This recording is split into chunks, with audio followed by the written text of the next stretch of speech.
दानवीर कर्ण भाग 2। एक दिन पितामह से न रहा गया। उन्होंने इसे फटकारते हुए कहा, दुर्भिमानी कर्ण, व्यर्थ की बातें क्यों किया करता है। खांडवदाह के समय श्री कृष्ण और अर्जुन ने जो वीरता प्रकट की थी, उसको याद करके तुझे लज्जित होना चाहिए। क्या तू श्री कृष्ण को साधारण व्यक्ति समझता है? वे अपने चक्कर से तेरी उस अमोघ शक्ति को खंड खंड कर देंगे। व्यर्थ दंभ करना एक सच्चे वीर का गुण नहीं। पितामह की यह बात सुनकर कर्ण क्रोधित हो उठा और उसने झल्लाकर अपने शस्त्र फेंक दिए और कहा, पितामह ने सभी के सामने मुझे लज्जित किया है। अब तो इनकी मृत्यु हो जाने पर ही मैं अपना पराक्रम दिखाऊंगा।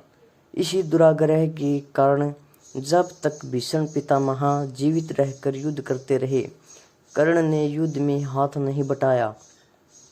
जब उसने सुन लिया कि वे धराशायी हो चुके हैं, उस क्षण प्रसन्न होकर वह दुर्योधन के पक्ष में आकर शत्रु से युद्ध करने लगा।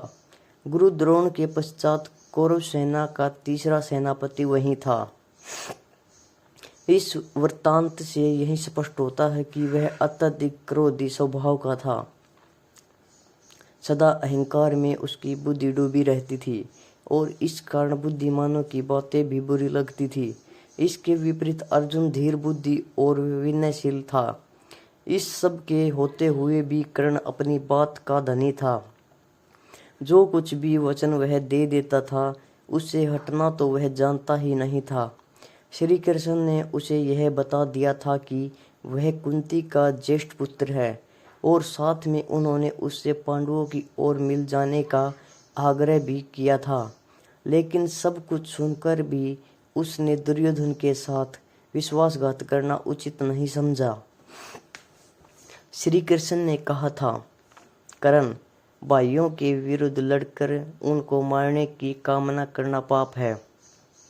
इसलिए तुम कौरवों का साथ छोड़कर पांडवों का पक्ष ले लो। युधिष्ठिर तुम्हें अपना अग्रज मानकर अपना जीता हुआ साम्राज्य तुम्हें ही दे देंगे। कृष्ण की यह प्रलोभन भरी बातें सुनकर भी कर्ण अपने वचन पर दृढ़ रहा और कहने लगा, श्री कृष्ण, दुर्योधन के साथ विश्वासघात करना सबसे बड़ा पाप है। यदि मैं उसकी मित्रता को तोड़कर पांडवों की ओर मिल जाऊंगा तो सब यही कहेंगे कि कर्ण अर्जुन से डरकर उनकी ओर मिल गया है। फिर मैं ऐसा क्या करूं? मेरी मां ने तो मुझे मारने का सारा प्रबंध कर दिया था। सूत ने ही मुझे उठाया और पाला, इसलिए वे ही मेरे पिता तुल्य हैं। सूतों के साथ मैं कई यज्ञ भी कर चुका हूँ और मेरा विवाह संबंध भी सूतों के परिवार में ही हुआ है।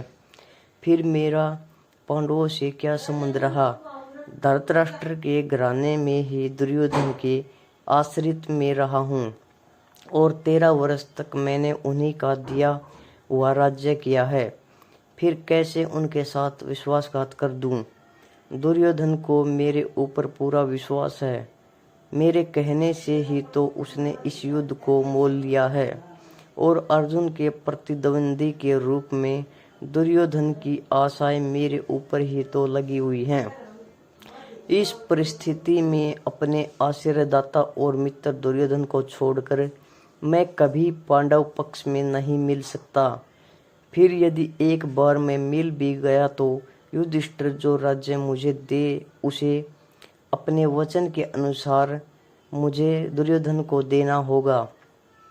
इससे तो पांडवों का सारा प्रयत्न ही निष्फल चला जाएगा।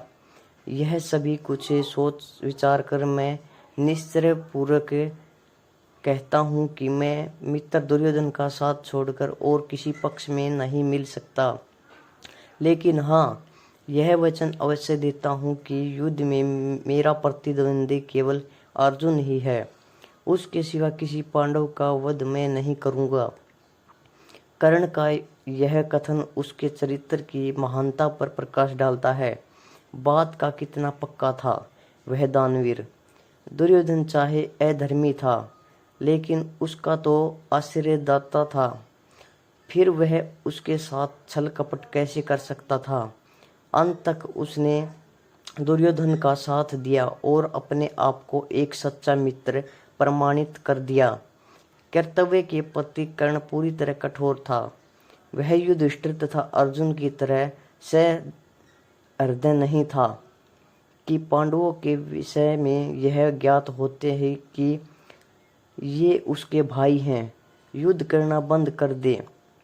एक बार मन में दृढ़ संकल्प करके उसको पूरी तरह निभाना ही उसके जीवन का उद्देश्य था। दुर्योधन की सहायता करना उसका कर्तव्य था।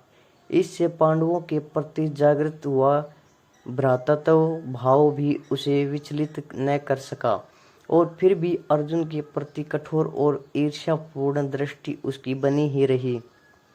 यहाँ तक कि स्वयं माता कुंती ने जाकर कर्ण को अपनी ओर मिलाने की इच्छा प्रकट की थी, लेकिन उस समय भी वह वीर अपने पथ से विचलित नहीं हुआ। यह उसके चरित्र की श्रेष्ठता ही थी। फिर एक बार कृष्ण को वचन देकर अर्जुन के सिवा अन्य किसी पांडव की ओर उसने शस्त्र नहीं उठाया। अर्जुन से ही युद्ध करते हुए वह वीरगति को प्राप्त हुआ था। महाभारत युद्ध में भी उसकी वीरता देखकर स्वयं श्री कृष्ण उसकी प्रशंसा करने लगे थे। कितनी ही बार वह अर्जुन के रथ को पीछे हटा देता था। जब तक वह सेनापति रहा, अर्जुन बार बार उसके प्रहारों से विचलित हो उठता था। उसकी समझ में नहीं आता था कि वह कैसे इस परम योद्धा को परास्त करे।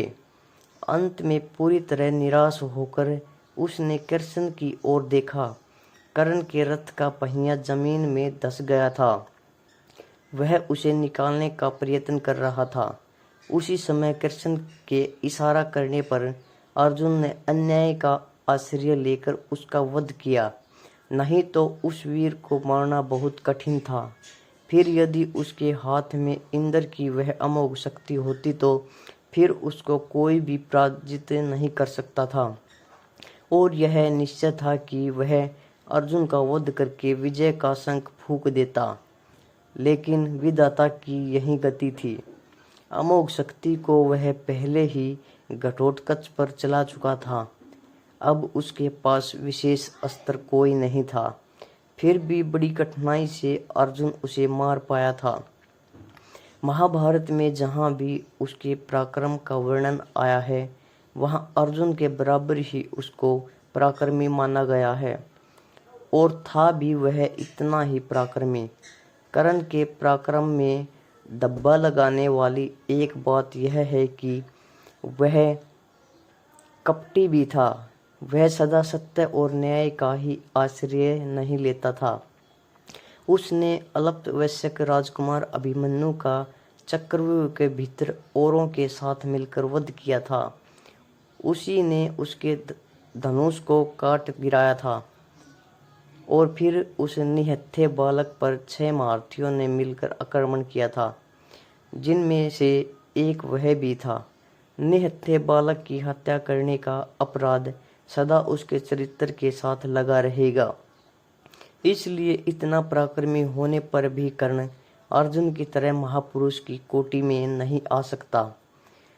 उसका हृदय कलुषित था। इस तरह कर्ण के चरित्र पर दृष्टिपात करने से मालूम होता है कि वह किसी दृष्टि से महान था और अपने किन्हीं व्यवहारों के कारण पतित भी था।